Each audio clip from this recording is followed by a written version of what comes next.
বিবস্ত্র করে ছবি তাদের কাছে রেখে দিয়েছেন। যখনই সে এসপি হারুন, বেশি বাইরে গেছস তুই।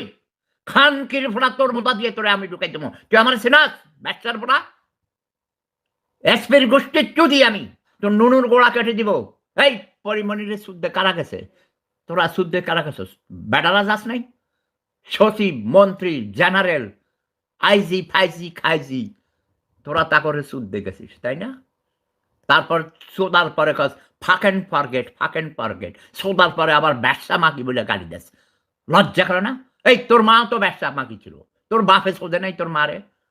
তোর মারে তোর নানায় সুদেছে, তোর দাদায় সুদেছে, তোর বাপে সুদেছে, তোর ভাইয়ে সুদেছে, তোর মামুরা সুদেছে, খালু সুদেছে, জ্যাঠা সুদেছে, তুই নিজে সুদেছিস। পরিমণির নামে মামলা দিবি দে।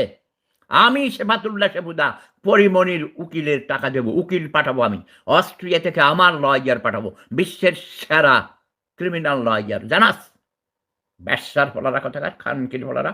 এই মোল্লা খানকির ফলারা, তোরা যদি খেবে না যাস তোদেরকে খাইছি আমি, বকে বুঝাস?